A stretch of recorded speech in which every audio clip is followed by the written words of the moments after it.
All right, time for my National League review, mid-season review. Since the All-Star break is here, let me get started with the surprise, the NL Central. Since the Cardinals are the World Series champions, I feel I'll start with that division. The Pittsburgh Pirates are in first place. Wow, at 48 and 37, they're only a game up, but still, the fact that they're in first place at the All-Star break, wow. And it's not like they have too many big names. I mean, I know they got AJ Burnett in the offseason, and I know they got some good talent. They got Andrew McCutchen, Rob Arajas, Josh Harrison, guys like that, Jordy Mercer, and they're the surprise right now. I mean, props to the. I don't think Pittsburgh's had a winning season in about the past 25 years or so. I think they're in the longest drought. I mean, someone might have to correct me on this. But I think it was either them or the Royals. They're in the longest drought of postseason missing for many years now, and it's good to see that the Pirates are actually relevant for the first time in like for what seems like forever, maybe since the last time they won the World Series and back in the '80s.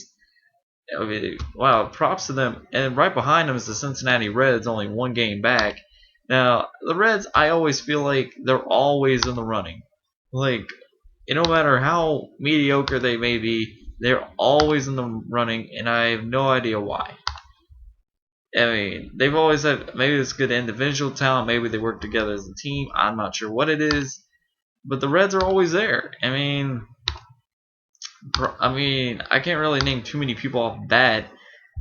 But I mean, if they can keep it up, but I don't think they're gonna make the playoffs. So I mean, I'm not gonna put too much stock into it. Next up, we got the World Series champs, the St. Louis Cardinals. We all know Tony La Russa ain't there anymore. We all know Albert Pujols ain't there anymore. But they're still looking pretty good. They still got a lot of talent like Yadier Molina, David Freese, aka the World Series hero. Um, I think they're good enough to make the playoffs. I mean, I still think they got a lot of good talent on that team, and you know, I think there's some upside for the Cardinals, and I think the fact that they're still in it, only 2.5 games back at 46 and 40, I think the Cardinals might even come back and win the division. That's my prediction on that. The Cardinals will end up coming back to win a division. As much as I would like to see the Pirates actually win it, I think St. Louis has just enough to overcome, and I think they're going to be ready for the second half of the season. The Milwaukee Brewers are at 40 and 45, 8 games out of first. Eh, they lost Prince Fielder, and I know they got some good talent. They got Ryan Braun, although they found out about a steroid case, so that kind of like messed him up a little bit. But he's still having a pretty good season, and I know they still got Zach Greinke, but I just don't feel like this is the year for Milwaukee right now. I think this is the year they take a lot of steps back. When you lose a guy like Prince Fielder, it would happen like that. So they really missed that 1-2 punch combo, as it appears. And then Chicago Cubs 33 and 52, Astros 33 and 53. I don't think I need to go into too much. I mean, they're both Astros are a young developing team. I kind of expected this from them.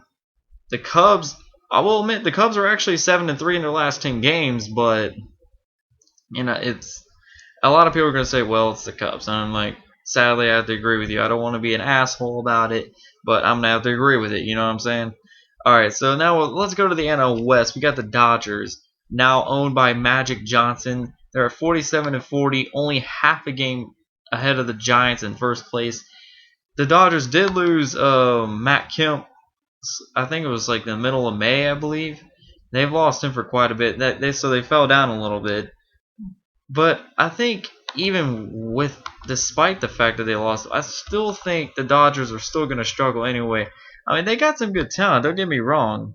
They got some good players. I mean, they got James Loney. Clayton Kershaw is probably one of the best pitchers in the league, top 5 easily.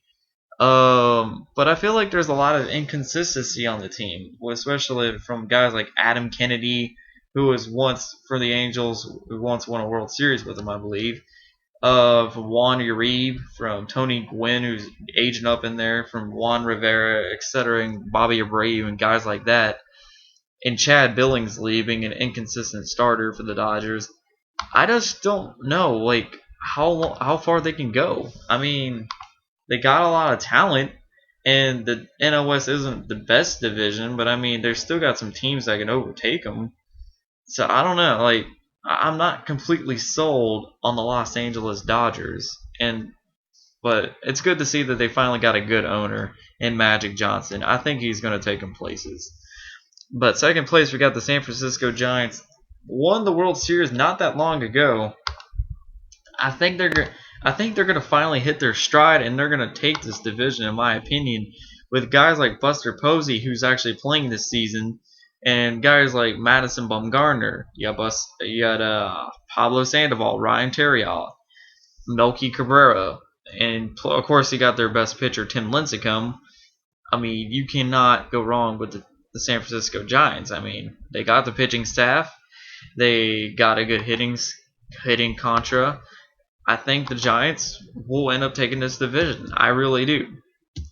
And third place, we got the Diamondbacks. And I'm not going to count Arizona out because they have a lot of good talent as well. I mean, they're youthful, they're skilled. I know they made the playoffs last year, and I think they could possibly make it again if they could string together a few really good winning streaks. They got Jeff Bloom, Stephen Drew, Jason Kubal, Justin Upton, Chris Young especially.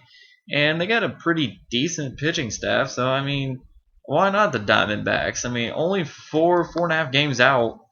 I think the D-backs will make a run and possibly challenge for a wild card spot, maybe even the division, but I'll just say wild card for right now because I think the Giants will take this division. And then the fourth place, we got the San Diego Padres, 34-53, and the Rockies at 33-52. Man, it wasn't even that long ago the Rockies were in the World Series. Well, heck, it wasn't even that. It was only like 2 years ago they actually made the playoffs. I know they lost to the Phillies 3-1 in like the 2009 playoffs, I believe, and they just kind of fell off the deep end. I guess they lost a lot of people and just were never the same. And now, last but not least, we go to the NL East. The Washington Nationals, 49-34, led by a great pitching staff, especially Steven Strasburg and Gio Gonzalez.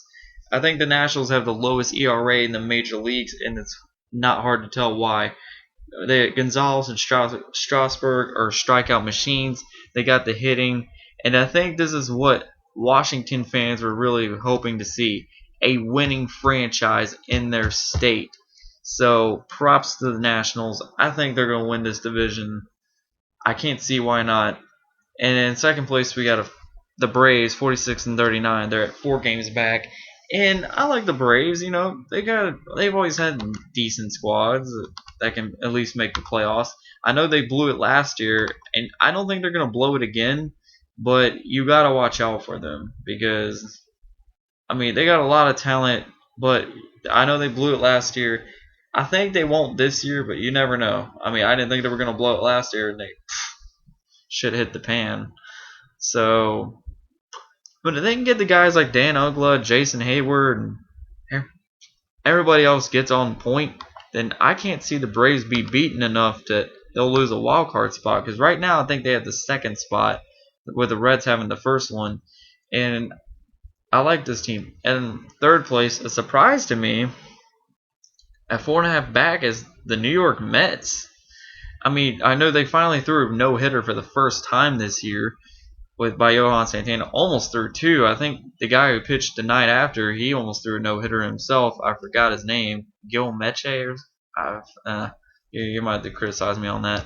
But the Mets, they're surprising me. They got David Wright, Jose Reyes. The Mets are finally having a winning season. And I feel like this is the first time in a while since the 2000 when the Mets made the World Series. They didn't win, but they made it.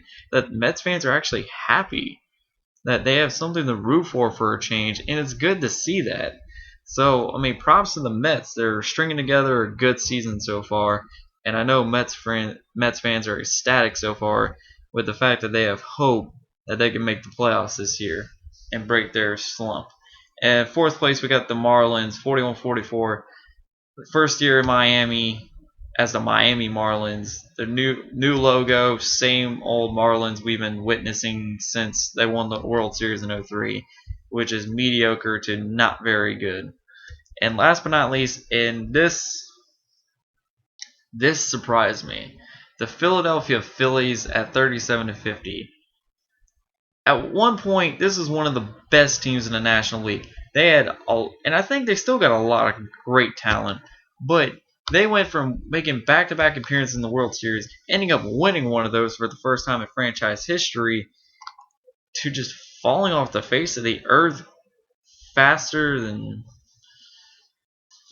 good God, wow, faster than Chris Daughtry's career. Holy shit. I mean, they still got some good talent. I mean, I know they picked up Papelbon, and they still got Cliff Lee. And although I know Cole Hamels is having a struggle, he's having a bad year. But I mean, they still got some good talent. I mean, Ryan Howard's finally back, and I know that probably killed him for most of the season. They got Hunter Pence, he's good. Shane Victorino, Carlos Ruiz, Placido Polanco, Jimmy Rollins, Chase Utley, Ty Wigginton. I mean, when you look at this team in paper, you're thinking like, how the hell is this team last place? And I know a lot of it had to do with the injury to Ryan Howard and Cole Hamels having one of the worst years of his career. But I mean, I'm still I'm at awe at this. I mean, they still think they had enough talent to at least be in third place right now. And then once everybody got back, make a push and take first place. But the Phillies are just falling off, and I'm not counting them out for making a big run in the second half of the season. But this is just really surprising to me, and I think they just need to find the answer, and they need to find the answer fast. Otherwise, this season's, you might as well just throw in the white towel right now and just call the season over. But that is it. Let me go over my predictions. The Nationals will win the East. I think the Cardinals will come back to win the Central. I think the Giants will win the West away from the Dodgers. My two wildcard teams. This is so tough to call. Man. I'm going to say the Braves and, oh man. I don't know who's going to be the second team, man. I mean, the Braves will be one of them. And you know what? I think the Diamond. You know what? My two wildcard teams, the Braves and the Diamondbacks. I think the D-backs will overtake, and yes, I do think the Dodgers will probably fall down and lose the spot to the Diamondbacks, as well as the Reds. They'll probably lose the wildcard spot. I got a lot of stock in this Arizona Diamondback team. I think they're a really good, young, talented team. I mean, I don't think they're going to win the World Series, but I think they got enough of what it takes to make the playoffs for the second straight year. So that is my preview. Thank you all for watching. Leave your thoughts below. I'm out.